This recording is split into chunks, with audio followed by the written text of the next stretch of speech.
नमः परमहंसास्वादित चरणकमलचिन्मकरन्दाय भक्तजनमानसनिवासाय श्रीरामचन्द्राय।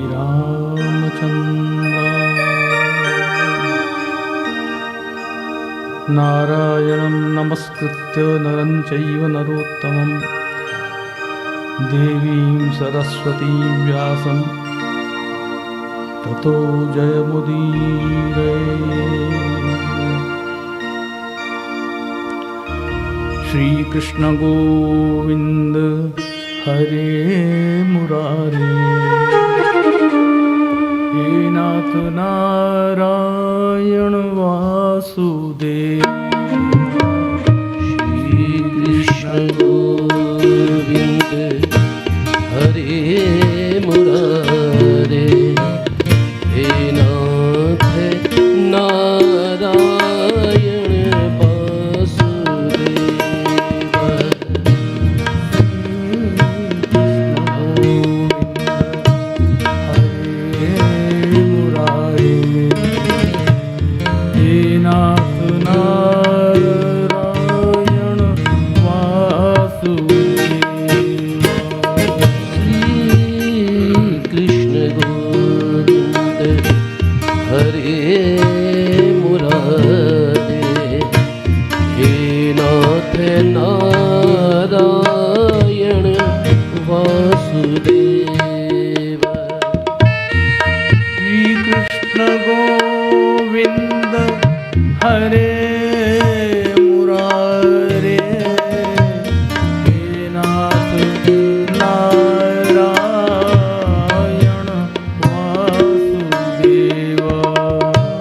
श्रीकृष्ण गोविंद हरे मुरारे, हे नाथ नारायण वासुदेव।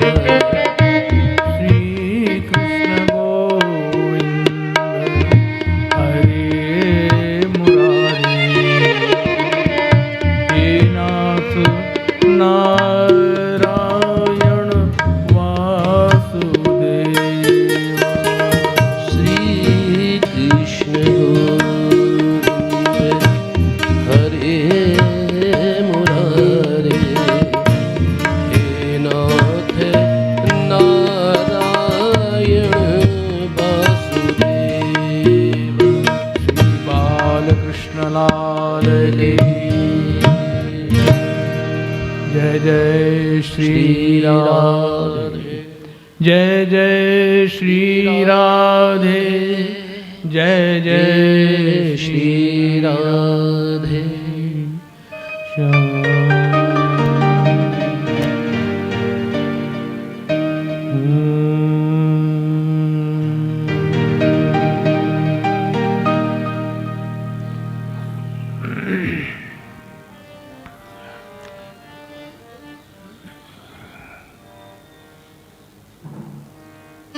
अहो अद्य वयं ब्रह्मन् सत्सेव्या क्षत्रबंधवः।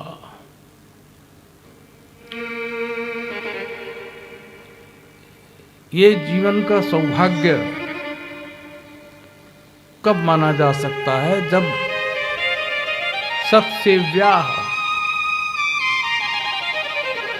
संत जनों की सेवा से उसका जो फल होता है वो संत मिलन ही होता है। ये कहना चाहते हैं महाराज परीक्षित।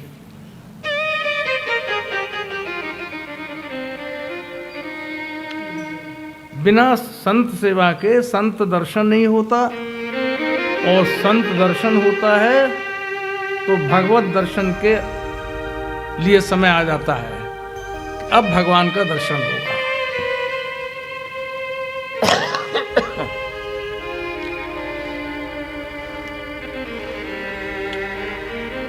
आप सुन रहे थे, बहुत सुंदर प्रसंग है भागवत के, और सब में से गुजरना पड़ता है। उसका जो मूल है वो यही है कि हमारी प्रीति भगवान से हो जाए,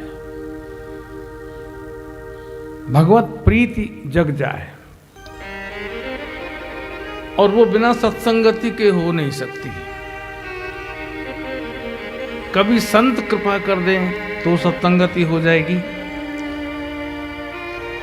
कभी भजन का फल मिल जाए तो सत्संगति हो जाएगी, कभी भगवत कृपा हो जाए तो सत्संगति हो जाएगी, कभी संत ही अनुग्रह कर दें,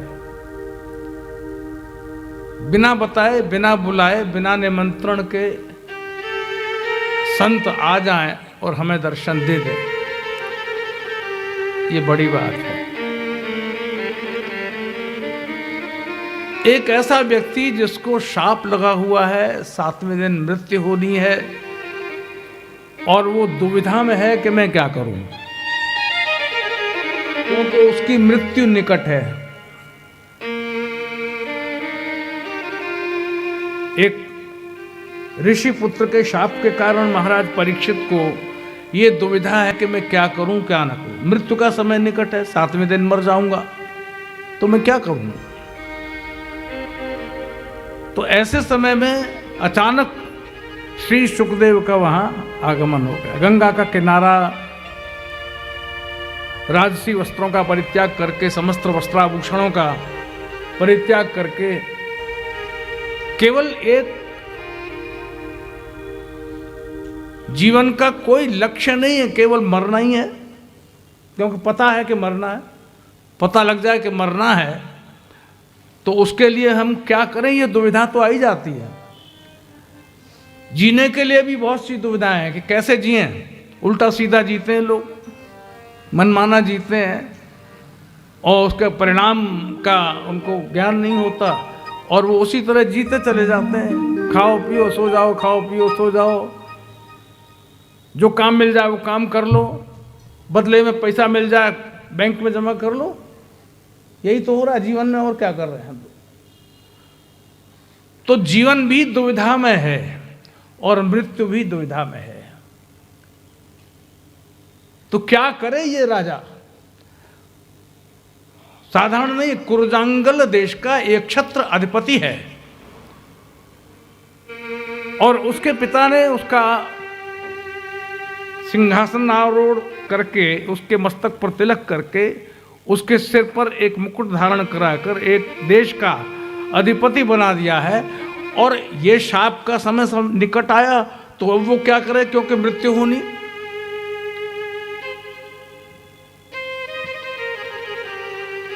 इसलिए सुखदेव जी आए तो महाराज परीक्षित ने उनका सत्कार किया, आसन पर बिठाया और ये कहा, आज मेरे ऊपर कृष्ण कृपा हुई।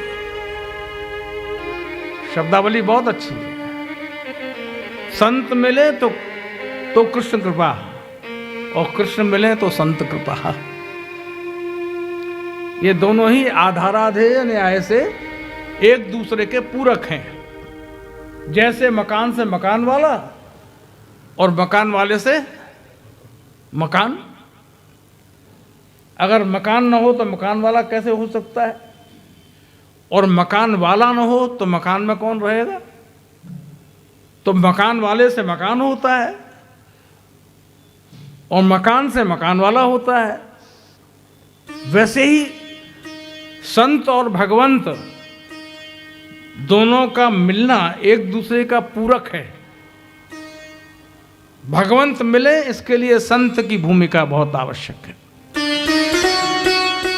तो श्री महाराज परीक्षित कहते हैं, आज तो मेरा जीवन धन्य हो गया। आज मेरे ऊपर संत जनों की सेवा का फल ही है जो कृष्ण कृपा हुई। तो कृष्ण कृपा हुई तो क्या कृपा हुई, बोले आपके जैसे संत का दर्शन हुआ। ये विशेष बात है। भगवत कृपा हो जाए तो संत दर्शन होता है, वरना जीवन भर लोग अपना जीवन जैसे चाहे जीते हैं, उनको कौन रोकता है। क्योंकि अगले ही श्लोक में श्री महाराज परीक्षित कहते हैं, अपि में भगवान प्रीत है, कृष्ण है पांडु सुत प्रिय। पांडु के पुत्रों के ऊपर आज श्री कृष्ण की कृपा हुई है पांडु पुत्रों के ऊपर कृपा हुई है, तभी तो आपके जैसे महात्मा का दर्शन मिला मुझको। मैं आपके चरणों में प्रणाम करता हूँ। आज धन्य धन्य हो गए महाराज परीक्षित। और वो ये कहने से नहीं चूके कि मैं जानता हूँ कि किसी भी स्थान पर आप केवल उतनी ही देर रुकते हैं जितनी देर गाय का एक थन दुहा जाता है। गैया दुही जाती है तो एक थन धोने भर का जो समय है, केवल उतने ही समय तक श्री सुखदेव कहीं भी रुकते हैं। ऐसे अवधूत महात्मा सुखदेव हैं। लेकिन आप आए और इतनी देर रुक गए, यहाँ विराजमान हो गए, ये मेरे ऊपर कृष्ण कृपा है। तो महाराज परीक्षित श्री सुखदेव के चरणों में बैठे हुए हैं और परीक्षित जी महाराज प्रश्न करते हैं कि आप ऐसे समय आप में आए हैं कि जब मेरी मृत्यु का समय निकट है और मुझे कुछ सूझ नहीं रहा, मैं दुविधा में हूं कि मैं मरूं कैसे। अब ये भी कोई पूछने की बात है, मरना मर ही जाएगा, है ना। बोले बेतुके मत मरो, पशु की तरह मत मरना, बेहुदा मत मरना, अच्छी तरह मरना। तो मैं आपसे ये प्रश्न करता हूं कि जीवन के लिए तो व्यक्ति को बहुत कुछ सीखना पड़ता है कि हम कैसे उठें, कैसे बैठें, कैसे खाएं, कैसे पिएं, बड़ों का आदर, छोटों पर करुणा, अपनों से प्रीति, ये सब तो हम सीखते हैं संसार में रहकर। लेकिन मृत्यु का समय निकट हो तो उसके लिए भी क्या कोई प्रक्रिया है कि मुझे मृत्यु के समय क्या करना चाहिए। तो श्रीमद् भागवत महापुराण जन्म, जीवन और मृत्यु की कथा है। जन्म, ऐसी वैसी जगह जन्म न लिया हो, किसी अच्छे कुल में जन्म लिया हो, और अच्छा कुल वही होता है जो भगवत भक्त होता है, वही अच्छा कुल होता है। इसमें जाति पाति नहीं होती है। अच्छे कुल में जन्म लिया हो। फिर जीवन कैसा हुआ, जन्म तो हो गया, बड़े घर में जन्म ले लिया, फिर जीवन कैसा हो, तो कहा जीवन भी सुव्यवस्थित हो, व्यक्ति को जीवन जीने का तरीका आता हो। और जब मृत्यु निकट आ जाए तो मरना हो, तो हम किस तरह से मरें कि मृत्यु के समय बहुत से लोग हमारे जीवन के संबंध में चर्चा करें कि आदमी अच्छा था, दुनिया से चला गया लेकिन आदमी बहुत अच्छा था। 4 आदमी ये कहें कि आदमी बहुत अच्छा था। आप समझ गए महाराज परीक्षित कैसा आदमी था। शापित तो था, शाप तो लग गया था,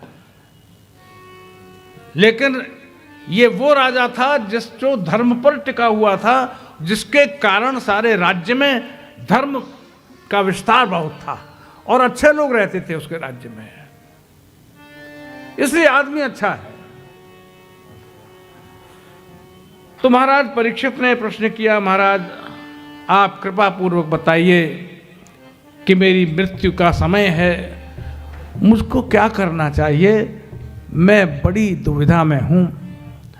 अतः पृच्छामि संसिद्धिम योगिनाम परमम गुरुम, हे योगियों के परम गुरु को मैं पूछता हूं कि आप कृपा पूर्वक बताइए कि पुरुषस्य यत् कार्यम म्रियमाणस्य सर्वथा, जो म्रियमाण है, जो मरने वाला है, उसके लिए कौन सा कार्य ठीक है, आप कृपा पूर्वक ये बताइए। और जीवन में भी व्यक्ति को कौन कौन से काम करने चाहिए जो उसके योग्य हैं, ये भी मुझको बताइए। माने जीवन संबंधी प्रश्न भी कर रहे हैं और मृत्यु से पूर्व क्या किया जाए ये भी पूछना चाहते हैं। तो भगवान सुखदेव कहते हैं तुमने बहुत अच्छा प्रश्न किया। सुखदेव जी महाराज बड़े बढ़िया जवाब देते हैं। ये तो बहुत अच्छा प्रश्न है। वरीयानेश ते प्रश्न कृतो लोकहितम नृप। हे राजन, तुमने ये प्रश्न वर्ण करने योग्य किया है। एष ते प्रश्न है वरीयान, माने ये स्वीकार करने योग्य। बहुत कभी कभी प्रश्न मूर्खतापूर्ण भी होते हैं, लेकिन नहीं, ये योग्य है। केवल तुम्हारा ही कल्याण होने वाला नहीं, औरों का भी होगा। तो वरीयानेश ते प्रश्न है कृतो लोकहितम, तुमने बहुत अच्छा प्रश्न किया है, तो इसका मैं समाधान तुम्हें ज़रूर करूँगा, क्योंकि तुम चाहते हो कि इसका तुम्हारे साथ ही संबंध न हो, औरों के साथ भी संबंध हो। मेरे प्रश्न के उत्तर में बहुतों का कल्याण हो जाए। कोई व्यक्ति जीवन कैसे जीता है, इसके लिए तो बहुत तरीके आ जाते हैं।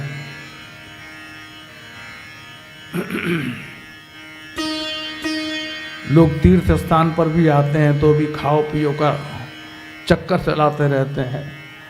उन्हें भगवान के दर्शन की चिंता नहीं, उन्हें कथा सुनने की चिंता नहीं, उन्हें तीर्थ दर्शन की चिंता नहीं। उनको ये चिंता है कि आज सब्जी बढ़िया नहीं बनी, तो बेचारा बनाने वाला परेशान होता है कि भाई अब एक को कम डालो, तो ज्यादा डालने वाला जो ज्यादा मसाला खाता है वो कहता है आज तो टेस्ट नहीं आया, स्वाद नहीं आया।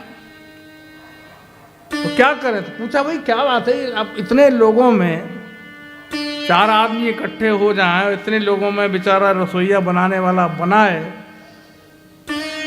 लेकिन वो सबको संतुष्ट नहीं कर सकता।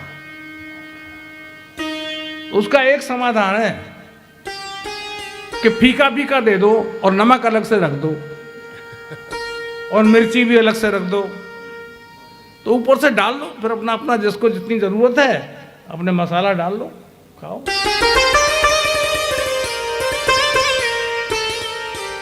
जो भक्ति में भी स्वाद ढूंढते हैं, जो भक्ति में भी परेशान हो रहे हैं, करें कैसे करें भक्ति, कैसे हो ही नहीं सकती, होगी नहीं। तीर्थ में जाओ, घूम के आ जाओ,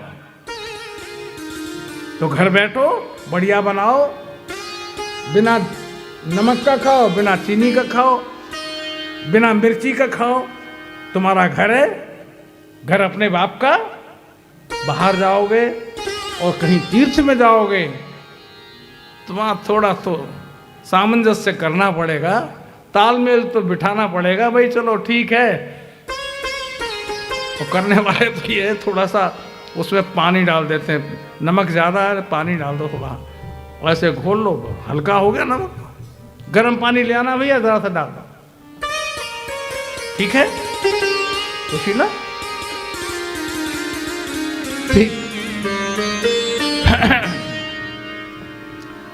तो ये तालमेल जीवन का बढ़िया होना चाहिए, तालमेल बढ़िया होना चाहिए। हम एडजस्टमेंट जिसको कहते हैं, हम हर जगह एडजस्ट कर लेते हैं, क्योंकि हमारा लक्ष्य खाना पीना नहीं है, हमारा लक्ष्य कथा सुनना है, हमारा लक्ष्य भजन करना है। जो मिल जाए वो ठीक है। तो यहां पर श्री सुखदेव जी महाराज कहते हैं, देखो भाई राजन, अंत काले तो पुरुष आगते गत साधुसा। अंतकाल जब निकट आ जाता हो तो एक काम करना, छिंद्या संग शस्त्रेण स्पृहाम देहेन ये चतन। जो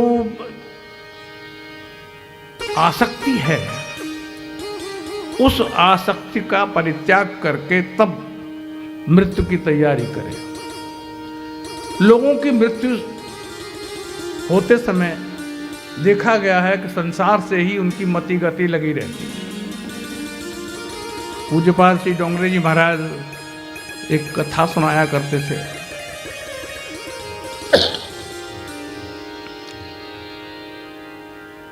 कि सेठ जी की मृत्यु का समय आया, वृद्धावस्था तो थी ही, काल आ गया, शरीर छोड़ने का अवसर था।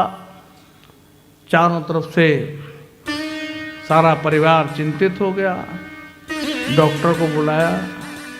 अब कुछ कहना चाहते थे, बोल नहीं पा रहे थे। बार बार जा जा जा जा जा जा जा जा रा रा रा रा नहीं कर रहे थे, जा जा जा रा से राम हो जाता, लेकिन जा जा जा जा जा जा कर रहे थे। तो लड़कों ने कहा, पिताजी ने लगता है कहीं पैसा वैसा दिया होगा तो बता देंगे, तो वहाँ से ले लेंगे जाने के। रुपया कहाँ पता पड़ा हुआ है, इसी की ज़्यादा फिक्र होती है। तो उन्होंने कहा कैसे करें, इनको कैसे करें, बुलवावें कैसे? बोले से बोल नहीं सकते। डॉक्टर साहब को बुलाया। डॉक्टर साहब ने कहा बोल तो सकते हैं, लेकिन ज़्यादा नहीं बोल सकते, 2 शब्द ही बोल सकते हैं। ऐसा इंजेक्शन है कि मैं इंजेक्शन दे दूंगा तो 2 अक्षर बोल सकते हैं। तो हुआ ये कि शायद 2 अक्षर बोलेंगे तो राम बोल देंगे, अच्छा है, सदगति हो जाएगी। तो इंजेक्शन लगाने डॉक्टर आ गए। अब सेठ जी की परेशानी क्या थी? अंत समय था, लेटे हुए थे और सामने जो है गाय बंधी हुई थी, और गाय का बछड़ा, बच्चा तो बच्चा, उसको क्या होश रहता है, और वो भी गाय का बच्चा। वो बछड़ा बहुत देर से झाड़ू चबाया जा रहा था। 3.5 रुपया की झाड़ू। और सेठ जी को बड़ी चिंता थी, अब बोल पा नहीं रहे थे। ये मूर्ख लड़के, 3.5 रुपया की झाड़ू इतनी उससे मंगाई मैंने, वो बछड़ा चबाया जा रहा है, देखने जा जा जा जा। तो लड़कों ने कहा हाँ हाँ बोलिए बोलिए बोलिए, क्या कर रहे हैं? तो भाई कुछ बता देंगे, पैसा रुपया बता देंगे, या भगवान का नाम ही ले लेंगे। डॉक्टर आए, उन्होंने इंजेक्शन ठोक दिया। बोले अब बोलेंगे। बड़ी मुश्किल से सेठ जी बोले झाड़ू। अब लड़कों ने कहा कि अब आगे क्या? बोले आगे तो 2 ही अक्षर बोलना था, अब नहीं बोलेंगे। बोले बर्बाद कर दिया, 100 रुपये का इंजेक्शन था, वो 100 रुपये की बर्बादी कर दी। और बाप जो है वो 3.5 रुपये के लिए परेशान था। बेटा बड़े दुखी हो गए, बोले ये पिताजी ने मरते मरते ये नुकसान हो गया। आप समझ गए ना बात को? मृत्यु के समय आसक्ति रहती है, और आसक्ति केवल छोटी बड़ी नहीं होती, कोई भी हो सकती है। 2 पैसे की भी हो सकती है, 3.5 रुपये की भी हो सकती है, और बच्चों की भी हो सकती है, जन जन से लगी हुई है। तो इसलिए ये कह रहे हैं असंग शस्त्रेण। ये जो स्पृहा है, ये जो इच्छा है, कामना है, स्पृहा माने कामना है, इसको काट दो। किससे काटोगे? बोले ये जो असंग का शस्त्र है, इससे काट दो। गृहात् प्रव्रजितो धीरः। जो धीर व्यक्ति है वो मृत्यु के समय अपने घर का परित्याग कर दे और ऐसी जगह जाकर रहे जहां सहजी, बिना किसी आसक्ति के, चीज सामने होगी तो आसक्ति होगी। घर परिवार कुटुंब कबीले के सामने होंगे तो आसक्ति की ज़्यादा गुंजाइश है उनके प्रति। अरे मेरे बिना इनका क्या होगा, ये होगा ये होगा। तो ऐसी जगह निश्चित करें जहाँ निश्चित कहीं कोई ध्यान में ना आए और आंख बंद हो जाए। अब श्री सुखदेव जी महाराज ने महाराज परीक्षित को 4 चीजें बताई हैं जो पहले से कथा चली आ रही है, आप सुनते आ रहे हैं। इसमें श्री सुखदेव ने कहा कि आलती पालती मार के और सिद्धासन में बैठ जाओ। आलती पालती माना उकड़ू नहीं, दोनों पैर इधर उधर करके, एक पैर इधर आ गया, आराम से बैठ गए।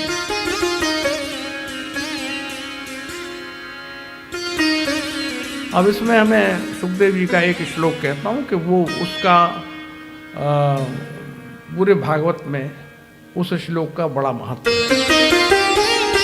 संपूर्ण भागवत, क्योंकि मृत्यु के समय क्या करना चाहिए ये सबसे महत्वपूर्ण श्लोक है।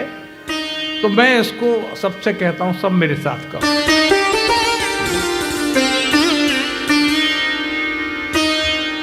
बहुत से लोगों को बैठना नहीं आता, बैठना भी सीखना पड़ता है। भाई ठीक तरह से बैठिए, कहते हैं ना प्रॉपरली, सिट प्रॉपरली, ठीक तरह से बैठिए। तो पहला है आसन। कितनी देर हम एक आसन में बैठ सकते हैं, इसका कभी अभ्यास किया? शायद नहीं, क्योंकि उतनी देर बैठने का अभ्यास न होने से थोड़ी देर कथा में बैठेंगे, थोड़े बाएं होंगे दाएं होंगे, फिर उठ जाएंगे, खड़े हो जाएंगे, फिर बैठ जाएंगे, एक आसन में नहीं बैठेंगे। तो पहले मेरे साथ आप इस श्लोक को बोलिए तो अच्छा लगेगा। श्री सुखदेव जी कहते हैं, जितासनो जितश्वासो, जितासनो जितश्वासो, फिर से बोलिए जोर से, जितासनो जितश्वासो, जितासनो जितश्वासो, जित संगो जितेन्द्रियः, जित संगो जितेन्द्रियः, स्थूले भगवतो रूपे, स्थूले भगवतो रूपे, मनः संधारये धिया, मनः संधारये धिया। अब याद तो नहीं हुआ होगा, याद हो जाएगा बाद में। जितासनो जितश्वासो, जितासनो जितश्वासो, जितसंगो जितेन्द्रियः, जितसंगो जितेन्द्रियः, स्थूले भगवतो रूपे, स्थूले भगवतो रूपे, मनः संधारये धिया, मनः संधारये धिया। पहला आसन को जीत लो, जितासनो जितासनः, आसन को जीतो, बैठना सीखो। तो ध्यान लगा के बैठ जाओ। अगर कभी कभी हमारा तो होता है कि रात को कभी कभी 2-2 बजे उठ जाते हैं और फिर नींद नहीं आ रही है, तो क्या करें? तो आसन लगा के बैठ जाते हैं और आंख बंद कर लेते हैं, ध्यान करते हैं। थोड़ी देर ध्यान लग गया, कभी कभी भूल जाते हैं समय कितना निकल गया, फिर ध्यान किया, अरे 4:30 बजे, 2 बजे बैठे, 4:30 बज गए, ध्यान में बैठे तो ध्यान ही नहीं था। तो ऐसी स्थिति आए तो जितासनो, आसन को जीत ले, बैठ ले। अब फिर दूसरा नंबर क्या है, इसलिए अर्थ बताता जाता हूं तो बाद में पढ़ लेना, याद कर लेना, क्योंकि मृत्यु तो सबकी होनी है। तो मृत्यु सबकी होनी है तो ये सीख लो, सुखदेव जी कह रहे हैं, भागवत में सुन के आए, है ना। तो जितासनो, आसन जीतो, उसके बाद जिता श्वासो, श्वास को जीतो। कितनी देर तक सांस रोक सकते हो? ये कभी अभ्यास किया? श्वास को कितनी देर तक रोक सकते हैं? अच्छा, एक क्रिया है, ये जो जानने वाले लोग हैं ना, ये उंगलियों के जो पोर हैं आगे वाले, उनको ऐसे कर लेंगे और ये यहाँ, और सांस खींच लेंगे। रोजाना केवल 2 मिनट इनको बंद करते समय सांस खींच लीजिए और उसके बाद सांस को निकालिए और ये खोल दीजिए। ये सबसे बड़ा आसन का बाप है। यहां बैठी हुई हैं बहुत सी आदियां व्यादियां हाथ में, तो व्यक्ति यहां से शुरू करे, फिर प्राणायाम शुरू होता है। फिर कितनी देर तक कर सकते हो, देखो कपालभाति कर सकते हो कि अनुलोम विलोम कर सकते हो, क्या कर सकते हो, वो अभ्यास तुम्हारा आगे का है। तो जेतासनो, पहले आसन जीतो, फिर जितश्वासो, श्वास को जीतो। अब जित संगो, संग का अर्थ होता है आसक्ति। आसक्ति, आसक्ति कितनी देर तक टिकती है, कभी आपने विचार किया इस पर? आसक्ति माने ये मेरा है और मैं इसके बिना नहीं रह सकता, चाहे वस्तु हो, व्यक्ति हो, स्थान हो, कोई भी चीज हो। जब मन में आता है इसके बिना मैं नहीं रह सकता, और अगर वो हाथ से निकल जाए तो उसके बिना भी रहता हूं, ऐसा आता है मन में। पेन बहुत बढ़िया था, बाजार से खरीदा, मेरा है। अब पेन की कीमत जो है, हमने इतने पेन प्रयोग किए, इतने पेन प्रयोग किए, हमारे बड़े परिचित लोग हैं वहाँ नेपाल में, तो वो उनमें से एक व्यक्ति विश्वनाथ हैं, हमारे बड़े प्रेमी हैं। वो लेके आए, गुरुजी मैं बहुत अच्छा पेन लेकर आया। लेकर आए तो उन्होंने पेन दे तो दिया, लेकिन ये भी बता दिया गुरुजी 10,000 रुपये का है, किसी को दे मत दीजिएगा। पेन है, उसकी 10,000 कीमत। अच्छा अच्छा अच्छा, क्या माउंट ब्लैंक होता है, क्या होता है, कोई होता होगा पेन, बड़ा इंटरनेशनल नोन पेन है। तो वो उन्होंने हमको दिया, कुल 10,000 रुपये का है। अब हमने उसे बहुत संभाल के रखा, संभाल के तो रखा, लेकिन उससे लिखा कभी नहीं। भाई 10,000 रुपये का है, महंगी चीज है, उठा कर रख लिया अलमारी में। अब क्या हुआ, इधर उधर सामान हुआ, ये होता है जब कभी वार्निश होती है या कभी लिपाई पुताई होती है, उसमें इधर उधर होने से वो पेन कहीं गया। अब जब खो गया तो अब बहुत मन को ये हुआ, अफसोस, पता नहीं पेन कहाँ गया, पेन कहाँ गया, क्यों 10,000 रुपये का था और लिखा कभी नहीं हमने उसमें, और बहुत संभाल के रखा, लेकिन वो पेन मिला नहीं, फिर गया होगा इधर उधर। तो अब वो पेन जिसकी कीमत 10,000 रुपये है और उससे हमारी आसक्ति जुड़ गई है ना, लेकिन जब वो खो गया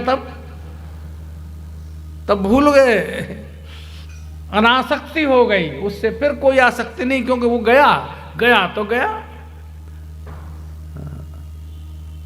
हमारे एक कहावत है संस्कृत में कि बहुत चीज संभाल कर रखनी चाहिए। लेखनी, पुस्तिका और माला, 3 चीज हो गई। एक तो पेन, और एक पुस्तिका माने किताब, और एक माला। लेखनी, पुस्तिका, माला, पर हस्ते गता गता। अगर ये 3 चीजें किसी के हाथ चली गई, एक तो लेखनी, पेन किसी को मत दो। एक आदमी बहुत सावधान था, वो पेन का खोल जो है वो तो ऊपर वाला वो निकाल के तो जेब में रख लेता था, तो आधा हिस्सा तो अपने पास रह गया, तो वो कम से कम याद आ जाएगी तो लौटा तो देगा, और आधे का उसके यहाँ गुम खराब हो जाएगा अगर कैसे रखेगा, तो पेन वापस आ जाएगा। तो किसी को अपना पेन न दे, लेखनी। दूसरी चीज, किसी को पुस्तक न दे। क्यों? परहस्ते गता गता, किसी को पुस्तक दे दी आपने तो गड़बड़ हो गई। हमारे निर्भय हाथरसी जी कहा करते थे कि भैया जो किसी से किताब उधार ले ले जो किसी को किताब उधार दे दे वो मूर्ख है, किसी को अपनी किताब न दे, और जो किताब लेके वापस कर दे वो महामूर्ख है, क्योंकि आ गई तो वापस क्या करना है, उठा के अपने पास में रख लिए। तो लेखनी, पुस्तिका और माला, जो जप की माला है, ये हमेशा अपने पास रखे, ये बहुत महत्वपूर्ण होती है। पर हंसते गता गता, दूसरे के हाथ में गई गई। तो फिर कहा कि यदि वागता, पर हंसते गता गता नागता, और नहीं आती है, लौटती नहीं है, मिलती नहीं है। लेकिन यदि वागता, यदि आ जाए तो उसका क्या हाल होगा? बोले नष्टा भ्रष्टा च खंडिता। वो किताब फटी फटाई मिलेगी आपको, अच्छी कंडीशन में नहीं मिलेगी, ऐसी लेखनी टूटी हुई मिलेगी, है ना। और माला जो है पता नहीं मिले मिले नहीं मिले, कोई लेके चलता उन्हें। तो इसलिए ये ध्यान रखने वाली बात है। इंद्रियों को जीतने का अभ्यास करें। जितश्वासो जित संगो, जो आसक्ति है उस आसक्ति को छोड़ दे, अनासक्त हो जाए। और जितेंद्रिया, इंद्रियों को जीत ले। इंद्रियां कुछ भी कहती रहे, मन कुछ भी कहता रहे, लेकिन इंद्रियों के प्रति पीछे पीछे न भागे, ऐसा नित्य अभ्यास करें। मृत्यु से पूर्व का ये अभ्यास है। श्री सुखदेव जी महाराज ने प्रारंभ किया है बोलना। महामुनि श्री सुखदेव परमहंस हैं, और ये भागवत कथा जो उन्होंने महाराज परीक्षित को सुनाई, ये पारमहंस संहिता है, परमहंसों की संहिता है। और सुखदेव जी स्वयं परमहंस हैं, इसलिए वो नेत्र बंद करके श्रीमद् भागवत महापुराण की चर्चा प्रारंभ कर रहे हैं और महाराज परीक्षित को सुना रहे हैं। आइए 2 घड़ी भगवान का नाम लें, फिर हम आपको आगे का प्रकरण सुनाएंगे।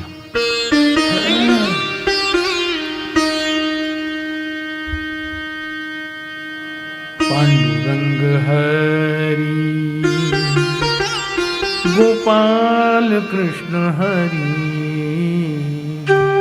पांडुरंग हरि गोपाल कृष्ण हरि, पांडुरंग हरि गोपाल कृष्ण हरि, पांडुरंग हरि गोपाल कृष्ण हरि, नारायण हरि हरि हरि हरि,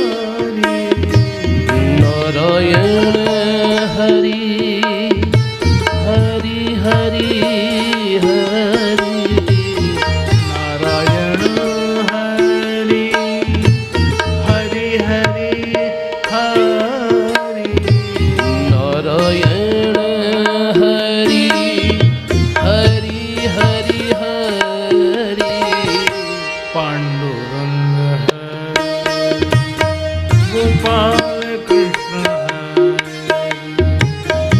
पांडुरंग हरि गोपाल कृष्ण हरि।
गिरिवरधारी कृष्ण हरि हरि हरि। गिरिवरधारी कृष्ण हरि हरि हरि। गिरिवरधारी कृष्ण हरि हरि हरि। गिरिवरधारी कृष्ण हरि हरि हरि।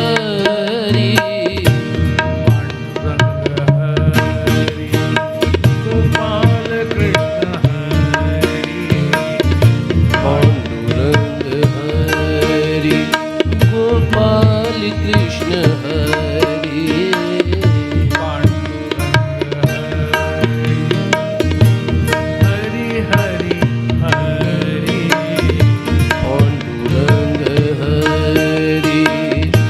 हरि हरि हरि।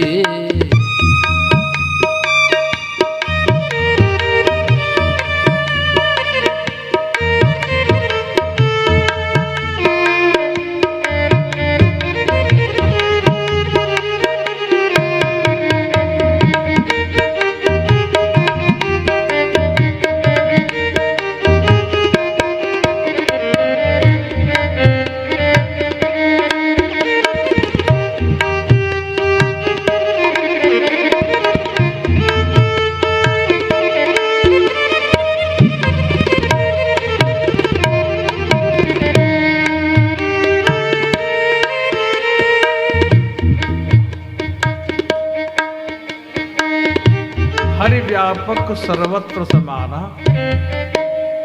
प्रेम ते प्रकट हो ही मैं जाना। सर्वव्यापी भगवान श्री हरि के दो रूप कहे गए हैं, एक स्थूल एक सूक्ष्म। जो स्थूल रूप है वो कितना भी विराट हो सकता है, कितना बड़ा हो सकता है। और आजकल तो भगवान की प्रतिमाएं भी जो है बड़े बड़े 60 फीट 50 फीट ऊंची प्रतिमाएं आजकल बनी हुई हैं। और सूक्ष्माति सूक्ष्म भी हैं, छोटी भी हैं।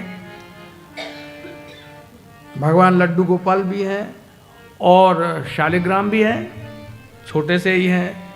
हालांकि यहाँ 52 शालिग्राम वृंदावन में विराजते हैं, 52 शालिग्राम है।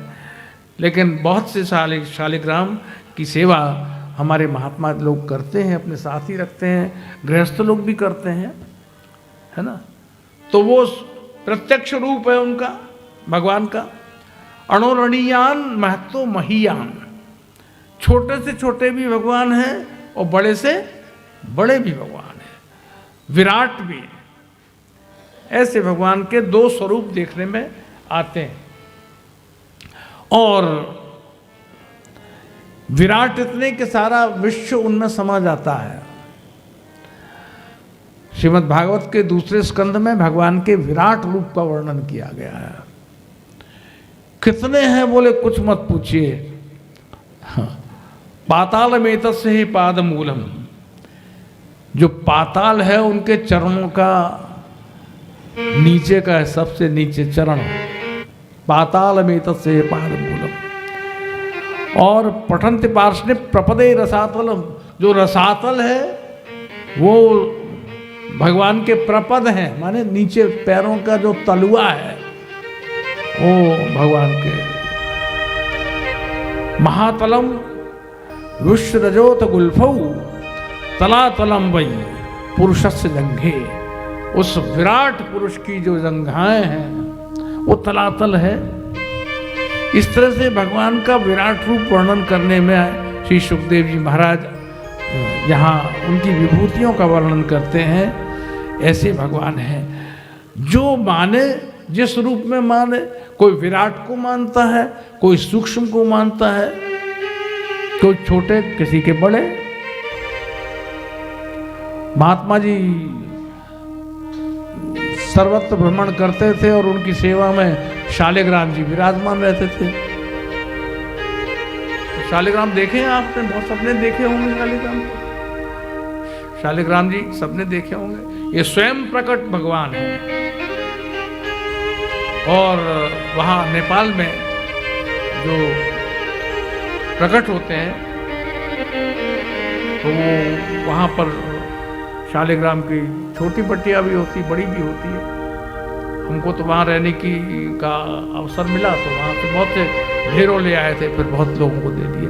अपने पास ज़्यादा रखने भी नहीं चाहिए। शालिग्राम खरीदे नहीं जाते हैं, बाजार में दुकान में नहीं मिलते हैं, ये किसी मंदिर से मांग लिए जाते हैं। बोले महाराज हम सेवा करेंगे, हमें दे दीजिए, तो वो ले जाते हैं। तो महात्मा जी शालिग्राम की सेवा पूजा करते थे और चलते रहते थे, तीर्थाटन करते थे। नदी किनारे जाके बैठ गए एक दिन, वहाँ स्नान ध्यान किया और एक छोटा बालक उनके पास में सेवा के लिए साथ में था। बालक छोटा ही था, वो देखता रहता था कि गुरुजी क्या सेवा कर रहे हैं, क्या कर रहे हैं, क्या कर रहे हैं। महात्मा वहाँ पेड़ के नीचे बैठ गए, सेवा कर रहे थे। तो उसको कहा बेटा तू यहाँ थोड़ी देर बैठना, मैं अभी आया। भोग के लिए यहीं फल लगे हुए हैं, एक आध फल ले आऊं, भोग लगा दूंगा। ठीक है। गुरुजी चले गए ढूंढते ढांढते, वो फल लेने चले गए और चेला जी ने देखा कि ये तो बड़ा बढ़िया है, कुछ पूछो नहीं। तो बच्चे हैं, बालक बुद्धि होती है, वो उन्होंने बटिया उठाई और उसे कंचा खेलना शुरू कर दिया। अब खेलते खेलते खेलते क्या हुआ कि वो लुढ़क के नदी में चली गई।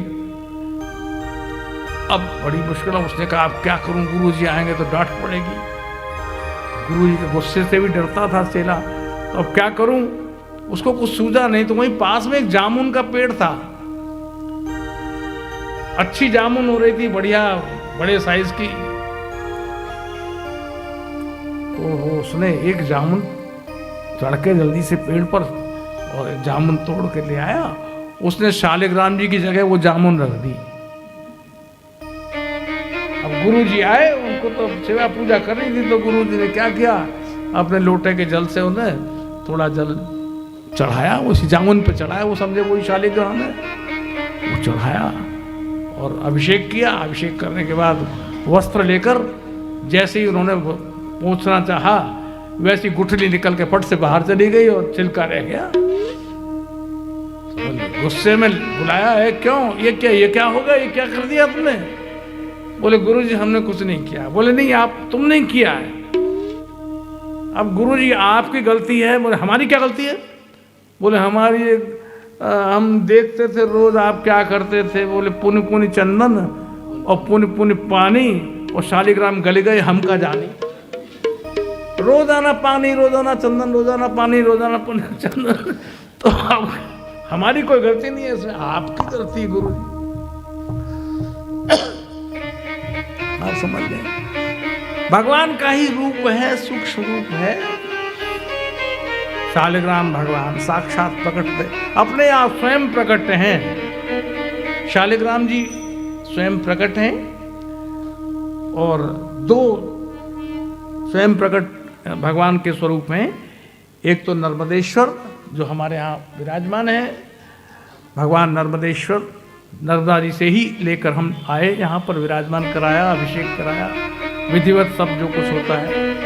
और एक जो है शालिग्राम, इनकी प्राण प्रतिष्ठा नहीं होती, ये स्वयं प्रतिष्ठित देवता है और घर में इनकी सेवा पूजा होती है। तो भगवान का सूक्ष्म रूप भी है, भगवान का विराट रूप भी है। और विराट रूप इतना कि सारा जगत, सारा ब्रह्मांड भगवान में समा जाता है, और सूक्ष्म इतना कि एक सुई के छिद्र से उस पार चला जाता है। इसलिए उनको कहा गया अणुरणीयान, माने अणु से भी अणु ईश्वर है। और महतो महीयान, इतना विराट है कि सारा ब्रह्मांड उसमें समाया हुआ है। इसलिए भगवान राम जब प्रकट हुए तो तुलसीदास जी ने वहाँ स्तुति की है भगवान राम की। ब्रह्मांड निकाया निर्मित माया, रोम रोम प्रतिवेद के, हर रोम में ब्रह्मांड लटके हुए हैं, इतना विराट है ईश्वर। ऐसी भगवान की विभूतियों का वर्णन है। तो भागवत के इस दूसरे स्कंद में भगवान के स्थूल सूक्ष्म रूप का वर्णन है और मुक्तियों का वर्णन है। मोक्ष, मोक्ष दो प्रकार के होते हैं, एक सद्यः मुक्ति, एक क्रम मुक्ति। क्रम मुक्ति माने धीरे धीरे धीरे धीरे व्यक्ति मोक्ष को पा लेता है। और सद्य मुक्ति माने तत्काल, अगर उसने योग को ठीक साधन किया है तो ब्रह्मांड को फाड़ कर निकल जाता है प्राण और सीधे ब्रह्मलोक को चला जाता है। तो ये तत्काल मुक्ति होती है। और एक क्रम मुक्ति होती है, कभी स्वर्ग लोक जाएगा, फिर किसी और लोक जाएगा, और कर्म खराब करे होंगे तो नरक में जाएगा, और फिर वापस धरती पर आ जाएगा। तो ये क्रम मुक्ति, छूटना बहुत मुश्किल है, संसार का जंजाल है, इससे निकल पाना बहुत कठिन हो जाता है। कामनाओं के अनुसार भगवान की पूजा होती है। जिसकी जो कामना है उसी भगवान के रूप की पूजा करता है। जिसको शक्ति की उपासना करनी होती है तो वो हनुमान की, दुर्गा की उपासना करता है। और जिसको प्रेम की उपासना करनी होती है वो कृष्ण की उपासना करता है। मुरली मनोहर धारी है भगवान श्याम सुंदर। और जिसको भगवान के राम स्वरूप की उपासना करनी होती है तो वो उनका दास बन जाता है, दासानुदास हो जाता है और राम की उपासना करता है। पर ये कोई अलग अलग है ना, अलग अलग नहीं है, ये एक ही है। लेकिन हमारी भावना उनको जिस रूप में देखती है हम उसी रूप में उनकी पूजा करते हैं। ये हमारे भारतीय दर्शन में, धर्म दर्शन में ये वैरायटी है। भगवान को जिस रूप में देखना चाहो उस रूप में देखो और उपासना करो, कोई अंतर नहीं है। जैसे एक ही व्यक्ति अपने जीवन में कई भूमिका निभाता है। वो अपने घर में पत्नी का पति होता है, बेटे का, बच्चों का, बेटियों का बाप होता है ना। अपने घर में किसी दादी माँ का बेटा होता है वो। और जब बाहर जाता है तो वहाँ वो होता है, मालिक होता है, बॉस बन जाता है। अलग एक आदमी एक है, इसी तरह से भगवान भी एक है और वो अलग अलग रूपों में उनकी उपासना हमारे भक्तजन करते हैं। ये श्री सुखदेव जी महाराज ने कहा। अब ब्रह्मा जी जो थे उनके ऊपर भगवान की कृपा हुई और ब्रह्मा जी ने भगवान के धाम के दर्शन किए। भगवत धाम के ऐश्वर्य में रूप का दर्शन ब्रह्मा जी महाराज ने किया। और उस समय भगवान ने ब्रह्मा जी को कहा कि मैं तुम्हें अपना ज्ञान देता हूं। यही मैं आपसे कह रहा हूं कि ये जो आप सुन रहे हैं ना, ये जो कुछ सुन रहे हैं ये ज्ञान ही है। भागवत के लिए कहा गया ज्ञानम परम गीयते। ये ज्ञान को गाकर कहा गया है, श्लोकों में कहा गया है। श्लोक तो गाया ही जाएगा ना, ये बोला जाएगा। अरे जिन्हें नहीं आता हो वो मत गाओ, कौन कहता है तुम गाओ। लेकिन जिन्हें आता वो तो गाओ, और जिनका गला खराब हो गया तो वो तो तुम मत गाओ, कुछ करो, कैसे भी कह लो, उल्टा सीधा। लेकिन फिर भी सुनने वाला सुनेगा क्योंकि वो ज्ञान है, वो ज्ञान है, ज्ञान तत्व है। और उपनिषदों में आया ऋते ज्ञानान्न मुक्ति। ज्ञान के बिना मुक्ति नहीं हो सकती। ज्ञान पाकर ही मोक्ष प्राप्त हो सकता है, जगत के इस क्रम से छूट सकता है। ज्ञान हो तभी हो सकता है ना? तो ये 4 श्लोकों की भागवत भगवान ने ब्रह्मा को दी।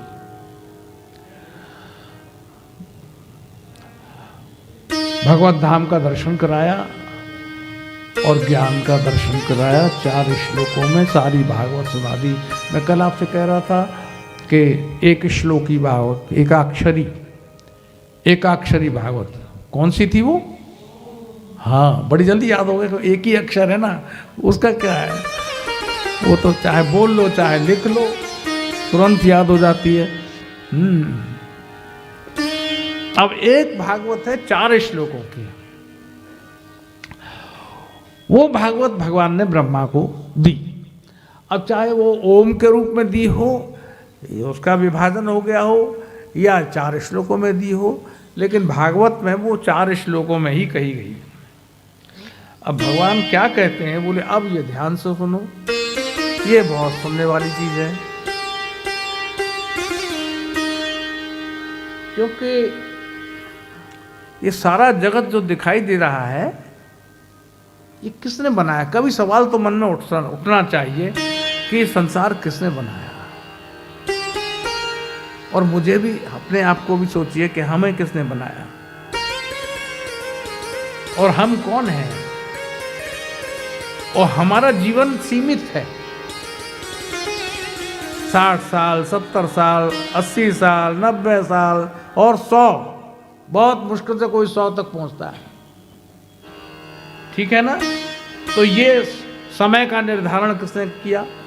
इतने काल तक जिंदा रहेगा, उसके बाद मर जाएगा, पैदा होगा मर जाएगा, पैदा होगा मर जाएगा। ये कौन है जो कर रहा है?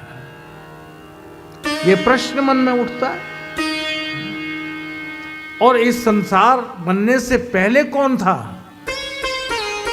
कोई था कि नहीं था? यह संसार बनने के बाद भगवान आया, पहले भी भगवान था कि नहीं था? अब ध्यान से सुनना, एक भगवान खुद कह रहे हैं अपने मुंह से कि जब संसार नहीं था तब कौन था? तो भगवान कह रहे हैं कि अहमेवासमेवाग्रे नान्यत् यत् सदसत् परम। अग्रे, सबसे पहले, जब न अन्य कुछ भी नहीं था, सत और असत से भी परे कुछ नहीं था, तब मैं था। अहम माने मैं, भगवान कह रहे मैं। अहमेवासमेवाग्रे नान्यत् यत् सदसत् परम पश्चादहम यदेतच्च यो वशिष्येत सोऽस्म्यहम्। और जब संसार खत्म हो जाएगा तब क्या बचेगा? तो भगवान बोले वो मैं ही बचूंगा। इसलिए भगवान का एक नाम क्या है? शेष। भगवान का नाम शेष है। शेष कहां से आता है? कभी भाग किया है, डिवीजन किया है? तो उसे हिंदी में जो बच जाता है कटता ही नहीं है। कटता है? बोलिए, बताइए। 3 का अंक को और 2 से उसका भाग करना है तो 2 एकम 2, 2 1 जा 2 आया ना, और नीचे 2 लिख लिया, फिर 3 में से 2 घटा दिया, माइनस कर दिया, तो अब नीचे क्या बच गया? 1। अब 1 को क्या करो? अब तो डेसिमल उसमें जाना पड़ेगा आपको, हैं? डेसिमल करके फिर करेंगे, पॉइंट करके बनाते रहिए। लेकिन वो 1 जो बचता है वो कटता नहीं है, घटता नहीं है, उसे कुछ नहीं कर सकते हम गणित में। तो जिस तरह से गणित के डिवीजन में एक संख्या ऐसी होती है जो कटती नहीं है और जिसको हिंदी में शेष कहते हैं, ठीक उसी तरह से जब संसार का पूरा गुणा भाग हो जाता है और बाद में गुणा भाग होते होते होते होते जब कुछ बचता ही नहीं है, क्या बचता है? वही 1। कौन बचता है? 1। 1 कौन? 1 कौन? क्या कहते हैं सरदार लोग? एक ओंकार, एक ही तो है, वो कटता नहीं है, कभी कटेगा नहीं। तो भगवान कहते हैं पश्चाद अहम यदेत, पश्चात माने बाद में, पश्चाद अहम यदेतच्च यो वशिष्येत सोऽस्म्यहम्। वो जो अवशिष्ट बचता है वो मैं ही हूं। तो ये एक श्लोक बोल लो मेरे साथ। अहमेवासमेवाग्रे, अहमेवासमेवाग्रे नान्यद्यत् सदसत् परम्, नान्यद्यत् सदसत् परम्, पश्चादहं यदेतच्च, पश्चादहं यदेतच्च यो वशिष्येत सोऽस्म्यहम्, यो वशिष्येत सोऽस्म्यहम्। जो बचता है वो मैं ही बचता हूं, भगवान कह रहे हैं। भगवान शुकदेव जी ने भगवान के इस स्वरूप का वर्णन, इस ज्ञान का वर्णन महाराज परीक्षित के समक्ष किया। ऋतेर्थम यत् प्रतीयेत न प्रतीयेत चात्मने। बड़ी गजब की बात है। अब दोनों बात कहते हैं, जो सीधा साधा दिख रहा है, प्रतीत हो रहा है, और न प्रतीयेत, और जो दिख भी नहीं रहा है। अब ये दोनों चीजें तो बड़ी साधारण दिख रही हैं, जैसे कि हवा दिख नहीं रही है। दिख रही है हवा, तो दिख नहीं रही है, और बाकी और दिख रहा है। वो सोफा दिख रहा है, लोग दिख रहे हैं, बैठे हुए दिख रहे हैं। तो एक चीज ऐसी है जो दिख रही है, और एक चीज ऐसी है जो नहीं दिख रही है। दोनों हमारे सामने उदाहरण है। एक दिख नहीं रही, पर क्या जो दिख नहीं रही है वो नहीं है क्या? बताइए, जो दिख नहीं रही है वो है नहीं क्या? वो तो है। अभी हवा बंद हो जाए तो अच्छों की हवा खराब हो जाएगी, क्योंकि प्राण के बिना बचना मुश्किल है। इस वायु से प्राण बचता है, इसलिए वायु दिख नहीं रही है, लेकिन गुब्बारा भर दो तो दिख जाएगी। बोले ये गुब्बारे की हवा जो है, इसकी वजह से गुब्बारा फूला हुआ है। फूंक मारते मारते हार जाता है कोई, कभी कभी तो उसमें से सीटी निकलने लगती है तो वो उड़ जाता है। ऐसा भी है, हवा दिखती नहीं है लेकिन है। तो भगवान कह रहे हैं जो दिखती है, जो कुछ प्रतीत हो रहा है वो, और जो प्रतीत नहीं हो रहा है वो कौन है? तो भगवान ने कहा वो मैं हूं। दिखने वाला भी ईश्वर है और नहीं दिखने वाला भी ईश्वर है। ऋतेर्थम यत् प्रतीयेत न प्रतीयेत चात्मनि तद्विद्यादात्मनो मायाम यथा भासो यथा तमः। अच्छा, एक चीज ऐसी है जो नहीं है पर है। उदाहरण बहुत बढ़िया दिया। जो नहीं है पर है, और है नहीं, दिखती भी है। दिखती है पर है नहीं वो। कभी कोशिश की है आपने एकांत में? कभी बचपन में करते हैं बच्चे लोग, हम लोग करते थे। आंख पे उंगली रखकर, खुली आंख पर उंगली रखकर चंद्रमा को देखो, उंगली से जरा दबाओ। तो चंद्रमा की बात नहीं है। अभी किसी को भी देखो उंगली रख के, तो एक के दो दिख जाएंगे। दिखेंगे नहीं दिखेंगे? अभी प्रैक्टिकली मत करना, एकांत में करके देख लेना। भगवान भी दो दिख जाएंगे, आदमी दो दिख जाएंगे, चंद्रमा दो। आंख पर आंख खुली रखो और जरा सा दबाव डालो तो दो दिख जाएंगे। तो क्या दो हैं? दो हैं तो नहीं। तो एक है और एक उसकी छाया है, ऐसा दिखता है। तो ऋतेर्थम यत् प्रतीयेत न प्रतीयेत चात्मनि तद्विद्यादात्मनो मायाम यथा भासो यथा तमः।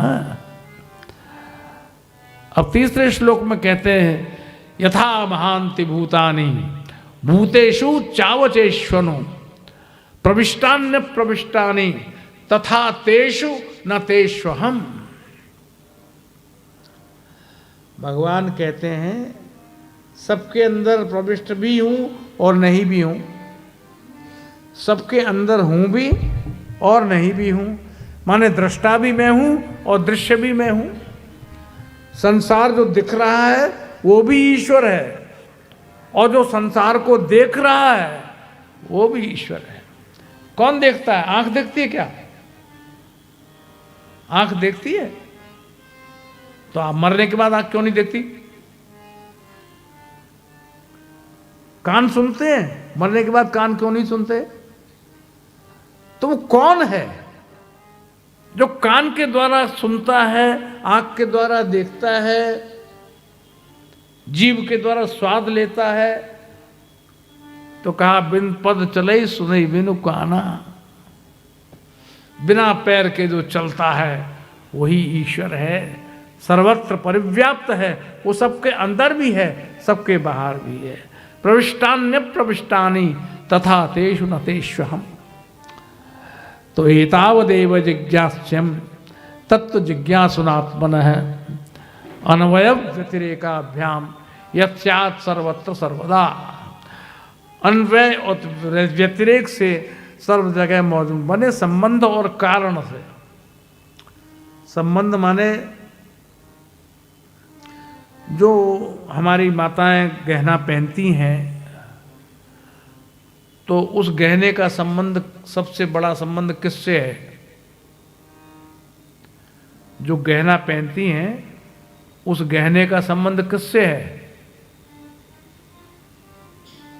वो गहना कैसे बन गया? अरे भाई, उसका संबंध सोने से है, चांदी से है, जो उसका मूल पदार्थ है उससे उसका संबंध है। और घड़े का संबंध किससे है? मिट्टी से है भाई। घड़े का संबंध मिट्टी से है। अगर मिट्टी ना होती तो घड़ा बनता नहीं बनता। तो मिट्टी का संबंध, घड़े का संबंध मिट्टी से है। तो ये संबंध, और उसका कारण क्या है? वो कारण ये है कि घड़े का संबंध प्यास से भी है, क्योंकि अगर आदमी प्यासा ना होता तो क्या जरूरत थी घड़े की? और गर्मियों में तो उसे ठंडा पानी चाहिए, तो घड़े का पानी पियो। तो घड़े का पानी पियो तो उसके पास से लाओ जिसके यहाँ की मिट्टी बहुत अच्छी है। अलग अलग तरह के घड़े बनते हैं। बोले फलानी जगह की जो सुराही है, घड़ा बहुत अच्छा बनता है, तो वहाँ की मिट्टी अच्छी है और वो पानी जल्दी ठंडा हो जाता है। तो इस तरह से अन्वय और व्यतिरेक से भगवान कहते हैं मैं दोनों तरफ विद्यमान हूँ। घड़ा भी मैं हूँ, मिट्टी भी मैं हूँ, सोना भी मैं हूँ, गहना भी मैं हूँ, मैं ही हूँ। बस हो गई, ये भागवत हो गई 4 श्लोक की। यही बात है सारी बात। इसी को बड़ा चढ़ा करके 18,000 श्लोक कर दिए श्री व्यासदेव जी महाराज ने।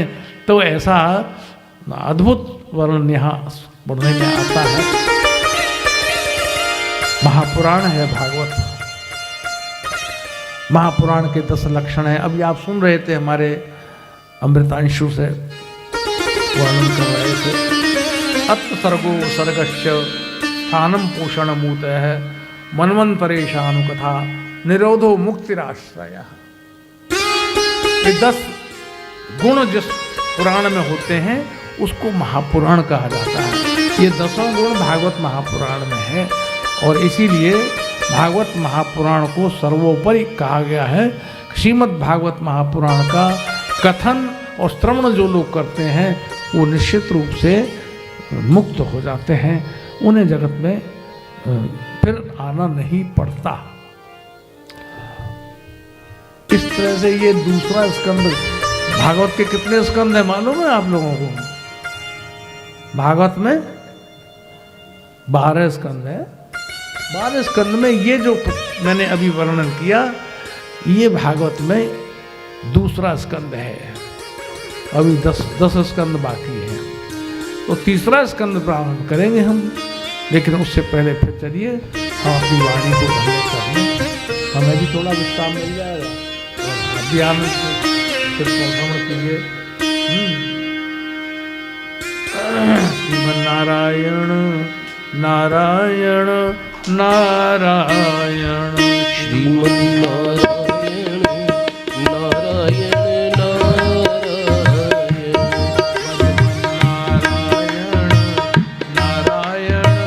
नारायण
नारायण भजमन नारायण नारायण नारायण भजमन नारायण नारायण नारायण भजमन नारायण नारायण नारायण भजमन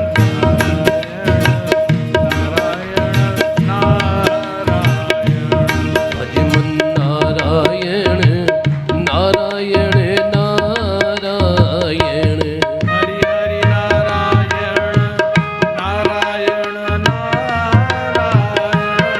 हरि हरि नारायण नारायण नारायण हरि हरि नारायण नारायण नारायण भजमन नारायण नारायण नारायण नारायण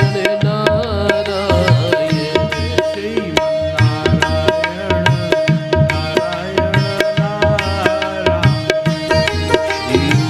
श्रीमन्नारायण नारायण नारायण श्रीमन्नारायण नारायण नारायण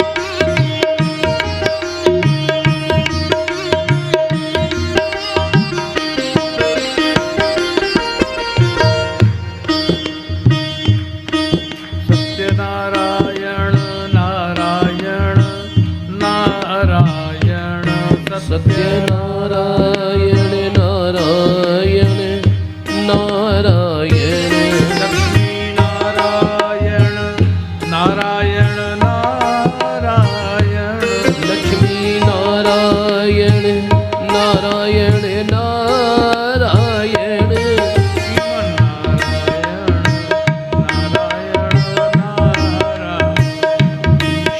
श्रीमन्नारायण नारायण नारायण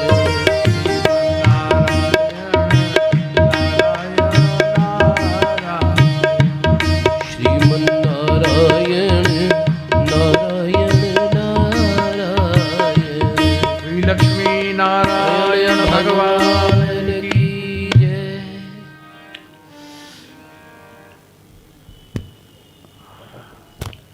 व्यक्ति के जीवन में जो चिंतन है, व्यवहार है, उसका जो सोच है, उसके साथ ये कथाएं जुड़ी हुई हैं। चाहे वो भक्ति का पक्ष हो, चाहे वो भजन का पक्ष हो, या चाहे सांसारिक पक्ष हो, व्यावहारिक हो, घर परिवार से जुड़ा हुआ हो, या सामाजिक रीति नीति से जुड़ा हो, ये सारी बातें भागवत महापुराण में है। और इसीलिए हमारे ऋषियों ने व्यक्ति के मन को पकड़ा, क्योंकि मन चिंतन करता है, अच्छा भी सोचता है, बुरा भी सोचता है। अच्छा सोचा तो क्या परिणाम निकला, और बुरा सोचा तो क्या परिणाम निकला, वही भागवत है। एक ऐसा पात्र है जो सुयोधन था,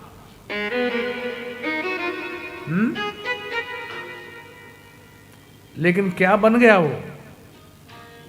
वो दुर्योधन बन गया। उसके मानसिक चिंतन की जो विकृति है, उस विकृति के कारण ही वो दुर्योधन बन गया।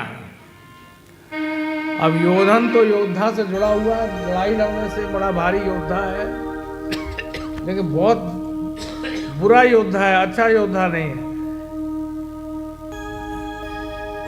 ये जो मानव की मानसिक प्रवृत्तियां हैं, उन प्रवृत्तियों की कथा है भागवत महापुराण।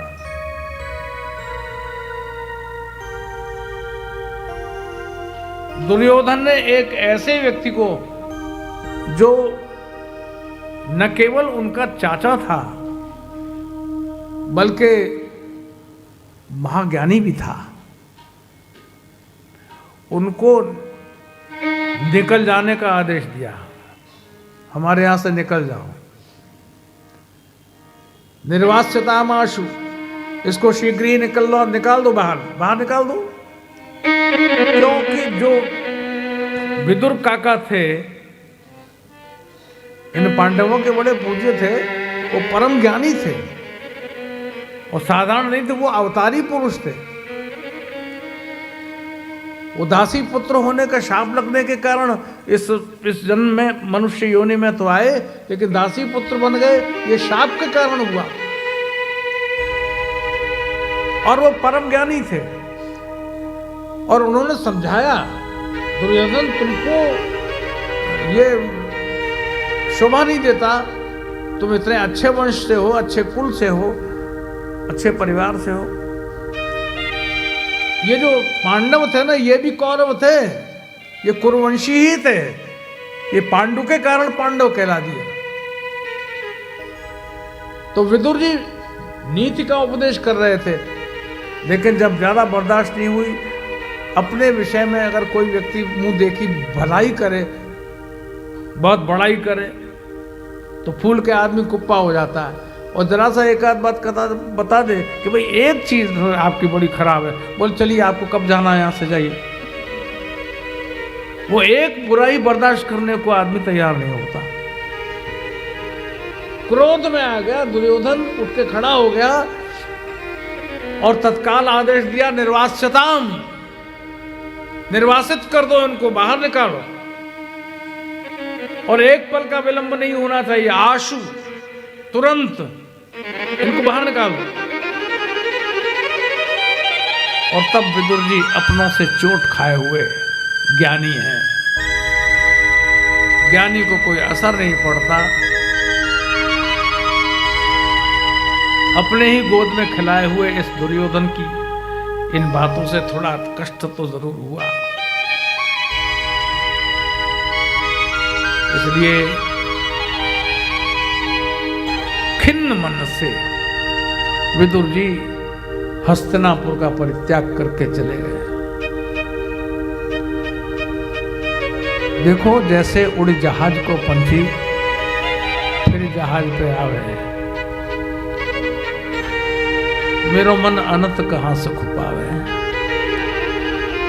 समुद्र के बीच में चलता हुआ पानी का जहाज, जिस पर एक पक्षी बैठ गया था चलते समय, और वो दाना चुगने के चक्कर में उसे ध्यान ही नहीं रहा जहाज कहां चला गया। और जब उड़कर जहाज के डॉकयार्ड पर पहुंचा तो वहां उसने देखा चारों तरफ समुद्र ही समुद्र है, तो उड़ लिया। ये बहुत प्रैक्टिकल बातें हैं जो पदों में हम लोग पढ़ते हैं, जो संतों की रचनाओं में हमको मिलता है, बिल्कुल प्रैक्टिकल बात है। पक्षी उड़ा और बहुत दूर तक उड़ा, लेकिन कहीं भी किनारा नहीं मिला। तो अब क्या करें, बोले जिसको छोड़ आया है फिर वहीं आ जाता है। तब लिखना पड़ा, मेरो मन अनंत कहां से खुपावे।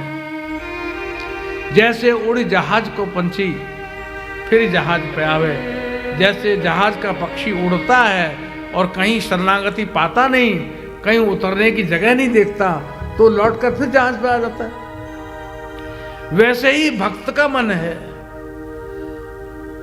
जिसकी भक्ति करता है, जिसका भजन करता है, उन भगवान के आश्रित है, तो उन भगवान से थोड़ा दूर भी कभी कभी चला जाता है, लेकिन दूर जाने के बाद फिर कहाँ जाएगा, वो लोग फिर जहाज पे आवे, वो फिर से भगवान के चरणों में आ जाता है। तो विदुर जी ज्ञानी है और अपनों से बहुत दुख पाया, बहुत दुर्योधन की बातों से दुखी हो गए, खिन्न मन होकर के जाएं कहाँ। तो जैसे कोई व्यक्ति जहाज को छोड़कर, कोई पक्षी जहाज को छोड़कर दूर तक नहीं जा सकता, वैसे ही भक्त भगवान के चरण को छोड़कर दूर नहीं जा सकते। इसलिए निकल तो आए थे विदुर, लेकिन किस दिशा में चल दिए? उस दिशा में चल दिए जहाँ वृंदावन है, जहाँ तीर्थ हैं, जहाँ श्री कृष्ण के आनंदमयी लीलाओं का मंचन हुआ है। विदुर जी दुखी होकर के वहाँ निकल पड़े और यमुना किनारे किनारे किनारे किनारे किनारे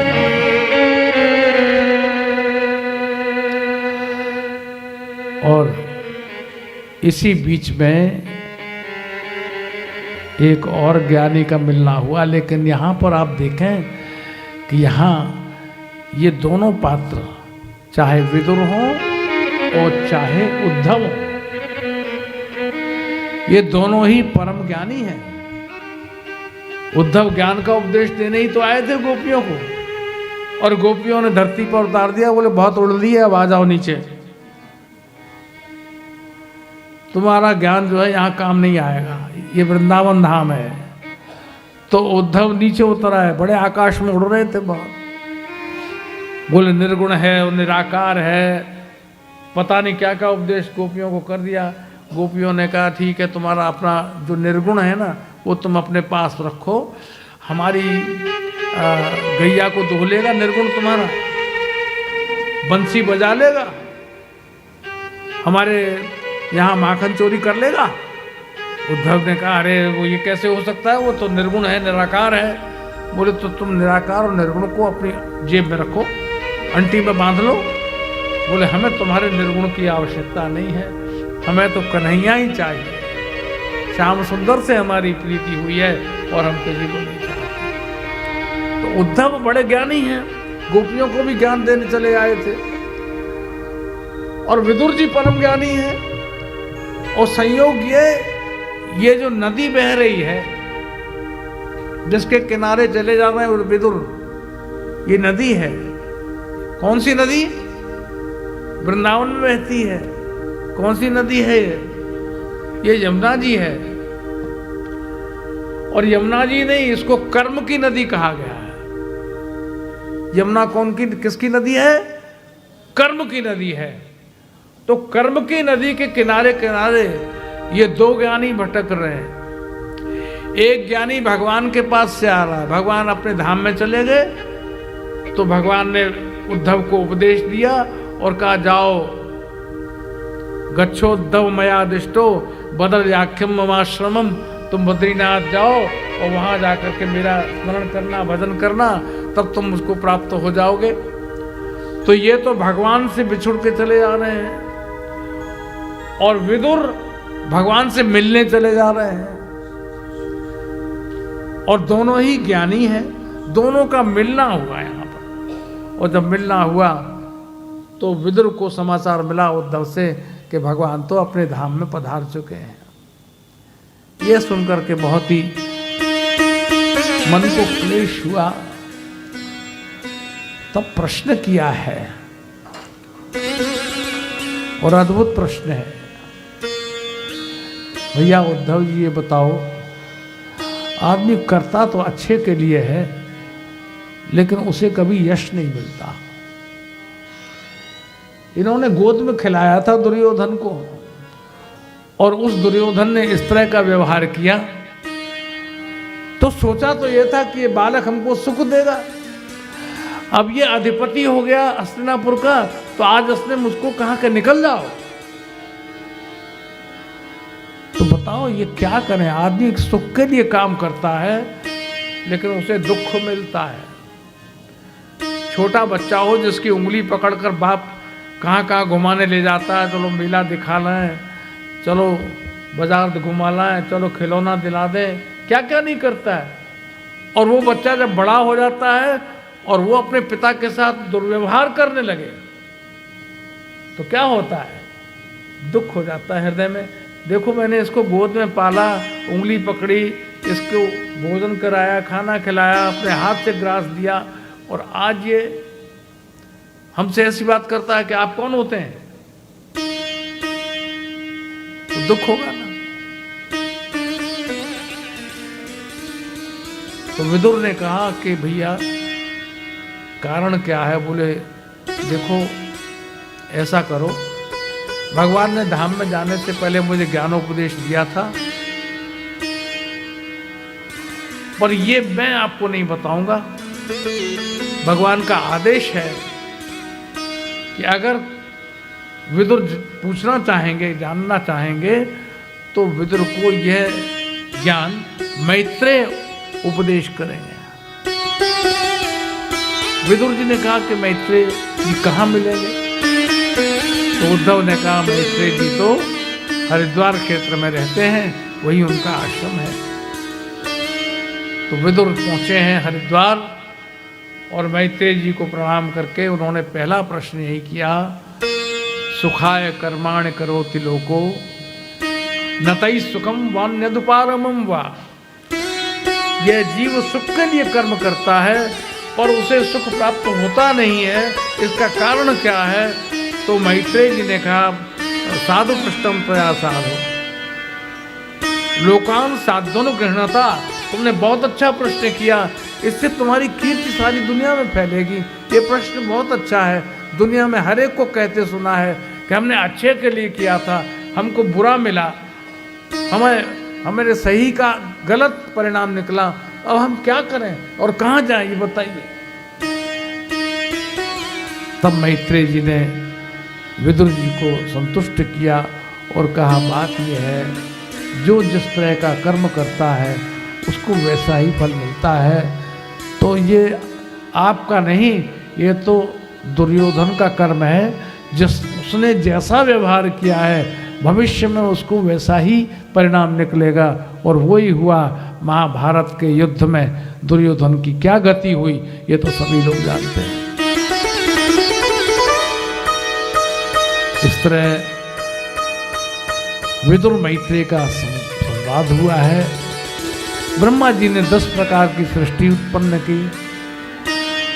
इस 10 प्रकार की सृष्टि में 3 प्रकार के जीव हुए, अंडज, स्वेदज, जरायुज इत्यादि।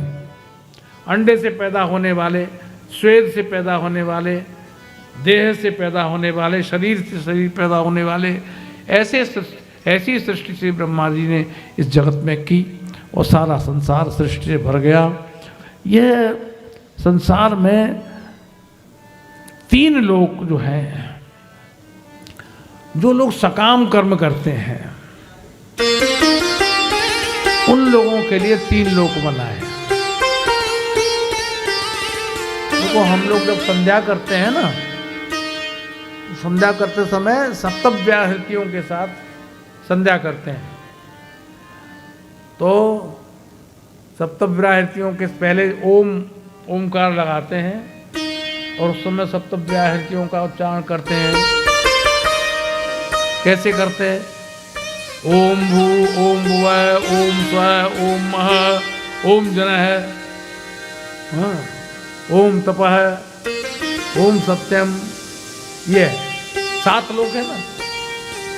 तो इसी तरह से जो 3 लोग पहले बनाए, भू, भुवः और स्वः, गायत्री मंत्र के प्रारंभ में आता है।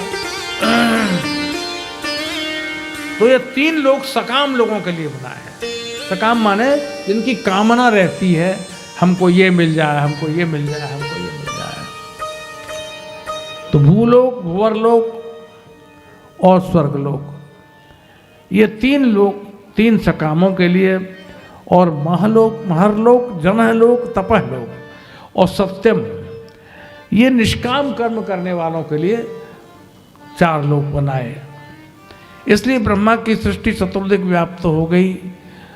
इसी सृष्टि में वर्णन आता है एक और पात्र का। बुरे लोगों की भी कमी नहीं, अच्छे लोगों की भी कमी नहीं, अच्छे लोगों की भी कमी नहीं। अच्छों की बड़ाई होती है तो बुरे लोगों का भी इतिहास होता है, फलाना आदमी उसने ऐसा काम किया, ऐसा काम किया। तो गजब की बात यह है कि अच्छे लोगों के यहाँ बुरे लोग पैदा हो जाते हैं।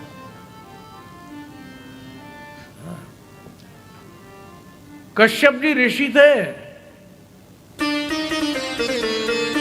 ब्रह्मर्षि थे। कश्यप जी साक्षात भगवान थे, भगवान ही थे, अवतारी थे। और उनके अनेक पत्नियों में से 2 प्रधान पत्नियां थी, दिति और अदिति। तो अदिति से तो देवता हुए और दिति से दैत्य हुए। इस सृष्टि के बनाने में दैत्यों का भी बहुत बड़ा योगदान था। और उस काल में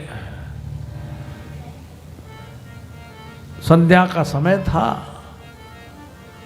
माता दिति ने कहा कि मैं चाहती हूं कि मेरा शक्तिमान पुत्र हो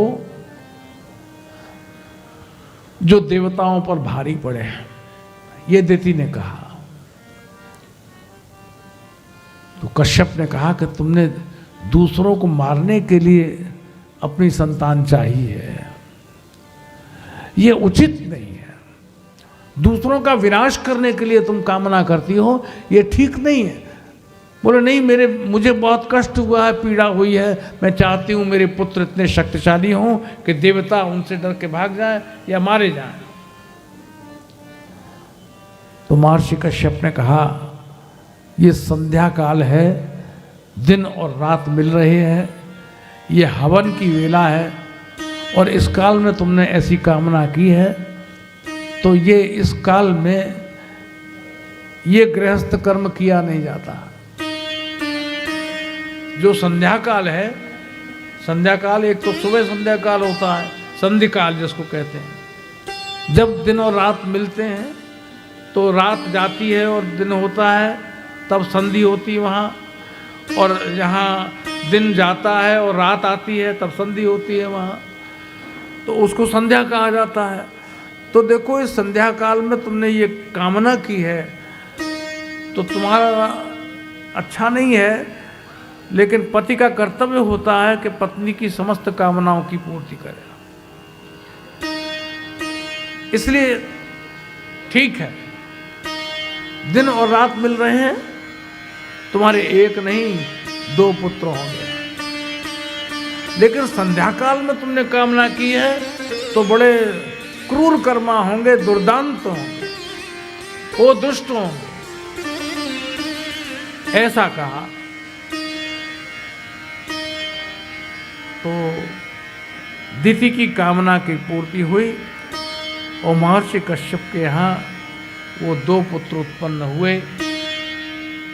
एक का नाम रखा गया हिरण्याक्ष और एक का नाम रखा गया हिरण्यकशिपु। हिरण्याक्ष और हिरण्यकशिपु ये दोनों बहुत दुर्दांत दस्यु हुए, दुर्दांत दैत्य हुए, जिनके कारण सारी पृथ्वी त्राहि त्राहि करने लगी। देवता भी परेशान हो गए और देवताओं ने ब्रह्मा जी सहित खड़े होकर के बड़ी भारी स्तुति की। तब ब्रह्मा जी की नासिका से बहुत दिव्य स्वरूप प्रकट हुआ। वो साधारण नहीं था, वो स्वरूप था वाराह का। वाराह भगवान का स्वरूप था, वाराह अवतार था। तो ब्रह्मा जी की नासिका से ये वाराह अवतार हुआ और तब भगवान वाराह ने हिरण्यकशिपु को चुनौती दी। वहाँ भारी युद्ध हुआ और उस युद्ध के कारण ही हिरण्याक्ष का उद्धार कर दिया। ये दैत्यों का ये नहीं कहते मार दिया। भगवान जिसको मारते हैं उसको नहीं कहते मार दिया या काट दिया या मृत्यु हो गई ना। जो भगवान के हाथ से मरता है उसकी मृत्यु नहीं होती, उसका मारना काटना नहीं कहा जाता। उसको क्या कहा जाता है? उसका उद्धार हो गया, है ना। उसका उद्धार हो गया, वो फंसा हुआ था, उद्धार हो गया और भगवान ने उसको अपने अपने परिकर में शामिल कर लिया। तो ये साधारण नहीं थे। तो आश्चर्य हुआ महाराज परीक्षित को, महाराज ये इतने दुष्ट लोग कैसे पैदा हो गए कश्यप जी के यहाँ? ऐसी संतान तो नहीं होनी चाहिए थी। बोले हो गई और होनी थी। बोले होनी कैसे थी? बोले भगवान के 2 अपने परिकर थे धाम में। भगवान नारायण के धाम में 2 परिकर थे जो द्वारपाल के रूप में नियुक्त थे।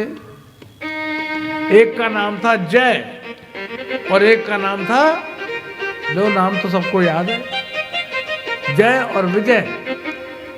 और विजय ने भगवान के धाम में प्रवेश करने से सनकादिकों को रोक दिया। तो सनकादिकों को रोष आ गया और उन्होंने शाप दे दिया कि तुम लोगों के अंदर वृत्ति ठीक नहीं है, दुष्ट बुद्धि हो, इसलिए हम तुम्हें शाप देते हैं कि तुम 3 जन्म तक असुर होकर पैदा हो। तो ये दोनों जय और विजय एक काल में हिरण्याक्ष और हिरण्यकशिपु हुए और दूसरे काल में रावण और कुंभकर्ण हुए और तीसरे काल में दंतवक्त्र और शिशुपाल हुए, जहां कृष्ण ने उनका उद्धार किया। तो इस तरह से ये हिरण्याक्ष का वध करने के लिए भगवान दौड़ पड़े और भगवान ने हिरण्याक्ष का उद्धार कर दिया और भगवत धाम को प्राप्त किया। बोले श्री वृंदावन बिहारी लाल की। हिरण्याक्ष का उद्धार हुआ और देवताओं ने जय घोष किया, जय ध्वनि की, पुष्प की वर्षा की। भगवान वाराह का अवतार हुआ। बोलिए वाराह भगवान की जय।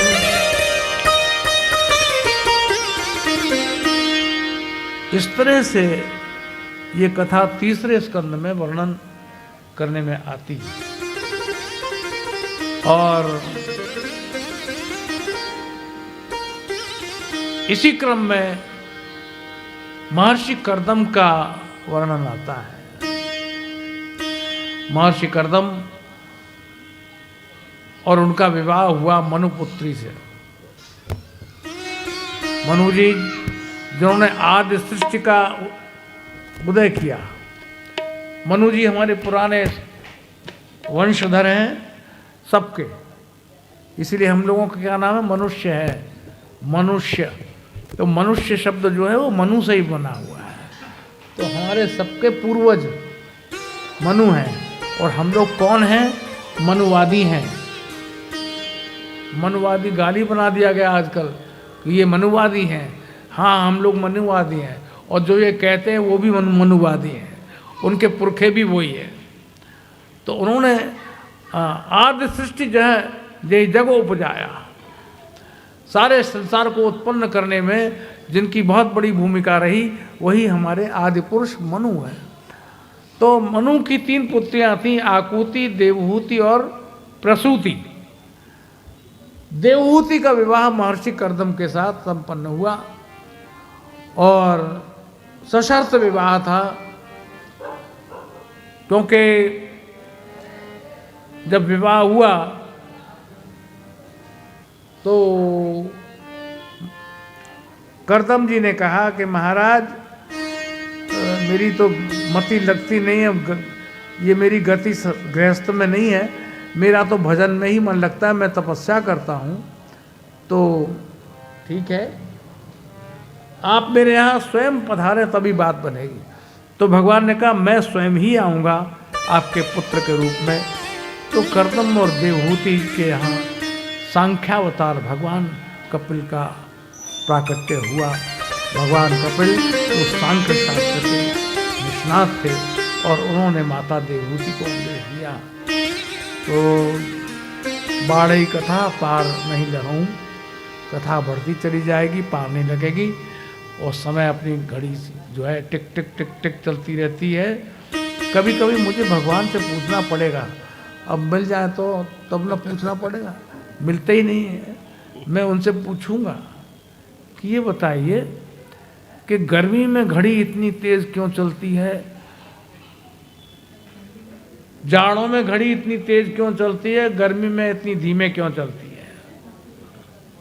कभी सोचा है आपने? अरे जाड़ों में जल्दी से समय जल्दी बढ़ा देती है समय, और गर्मियों में समय काटे नहीं कटता है। पूरी दोपहर बिजली चली जाए तो पंखा चलते चलते ही हार गए, अब क्या करें। कुछ पूरी दोपहर परेशानी। मिल जाएंगे, पूछूंगा ज़रूर मैं, लेकिन मिलेंगे नहीं, पता नहीं मिलेंगे क्या होगा, पता नहीं। तो समय भाग रहा है, घड़ी भी भाग रही है। पीछे लगा रखी है, मुझे दिखती नहीं है क्या वजह है। लगभग 6 का समय होने वाला है और हम समय के पाबंद हैं। ठीक 4 बजे आ गए थे हम और 6 बजे का समय है, तो हमको विराम करना चाहिए, कथा को विश्राम करना चाहिए। और आप लोगों को भी बड़ी कभी कभी आलस्य भी आता है, कभी लगता है पानी पी लो, कभी कभी कब तक बैठे कमर में दर्द हो गया, तो दर्द की शीशी भी रखनी चाहिए कथावाचकों को, एक एक शीशी यहाँ रख देनी चाहिए कि भाई रात को दर्द हो तो अब लगा लिया करो, कोई बात नहीं, पर बैठा करो कथा में। चलो आज की कथा का विश्राम करते हैं और 2 घड़ी भगवान का नाम लेते हैं। आगे की कथा हम आपके समक्ष कर रहे हैं।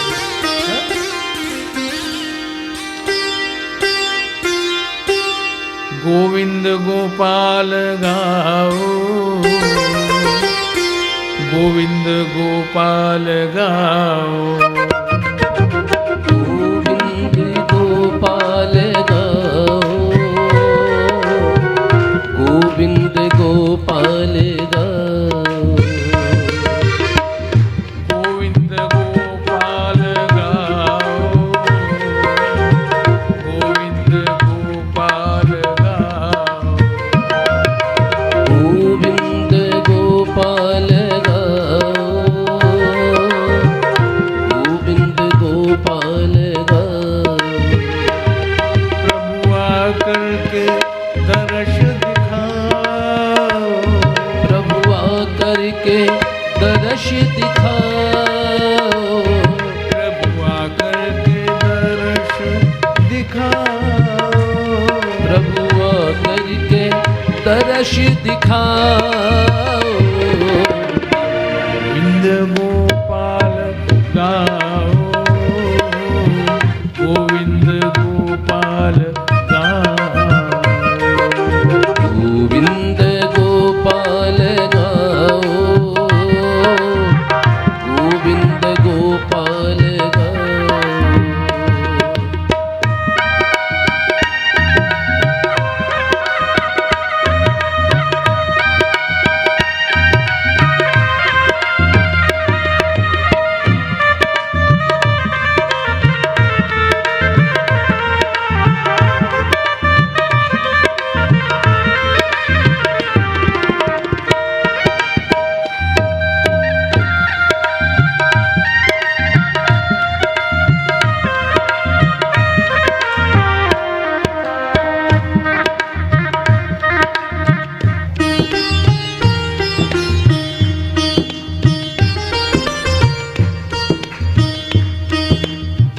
गोविंद हरे गोपाल हरे, गोविंद हरे गोपाल हरे, गोविंद हरे गोपाल हरे, गोविंद हरे गोपाल हरे। जय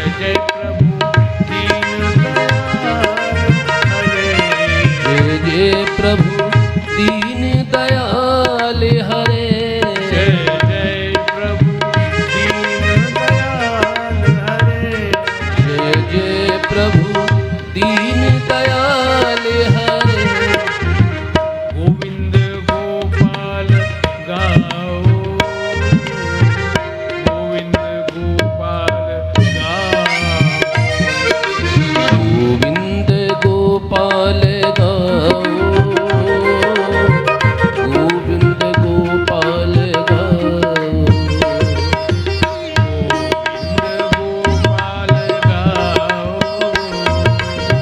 गोविंद गोपाल गाओ, गोविंद गोपाल गाओ, गोविंद गोपाल गाओ, गोविंद गोपाल गाओ,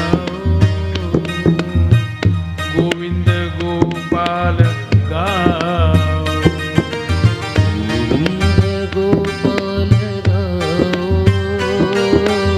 गोविंद गोपाल गाओ।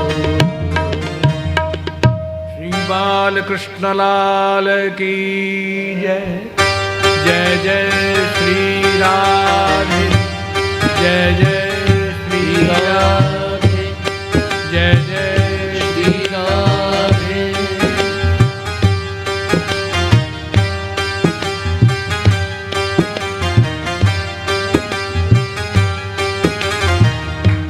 आरती बाल कृष्ण की जय, आरती बाल कृष्ण की जय।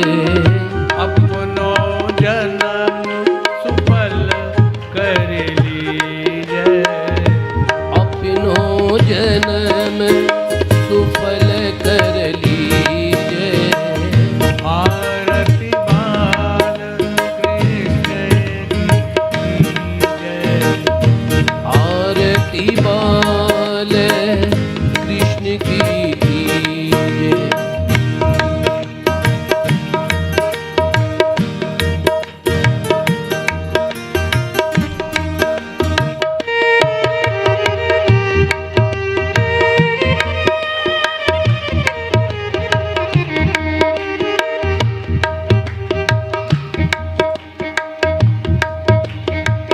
श्री यशोदा को परम दुलारो, श्री यशोदा को परम दुलारो।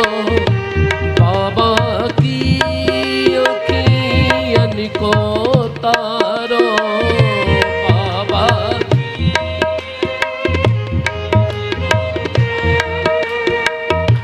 गोपिन के प्राणन ते प्यारो, गोपिन के प्राणन ते प्यारो।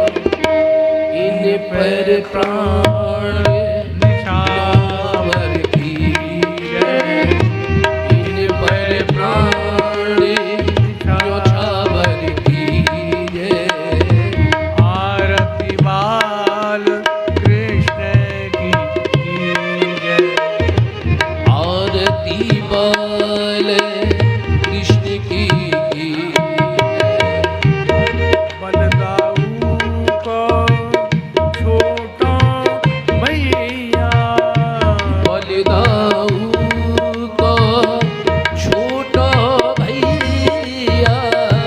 कनुआ कहीं कहीं बोलत मैया, कनुआ कही कही बोलत मैया। परम मुदित मन लेत बलैया, परम मुदित मन लेत बलैया। यह छवि नैनन में भरी, यह छवि नैनन में भरी लीजिए। आरती बाल कृष्ण की जय, आरती बाल कृष्ण की जय। श्री राधावर सुघर कन्हैया, श्री राधा बरे सुधर कन्हैया। ब्रज जन को नवनीत खवैया, ब्रज जन को नवनीत खबैया। देखत ही मन नैन चुरैया, देखत ही मन लेन चुरैया।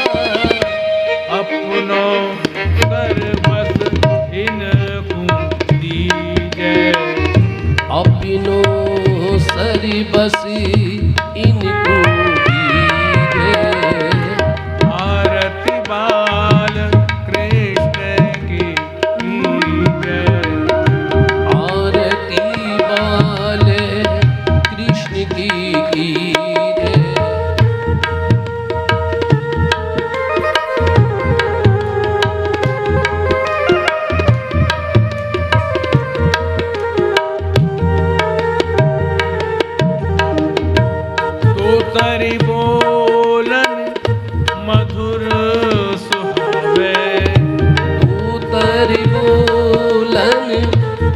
मधुर सुहावे।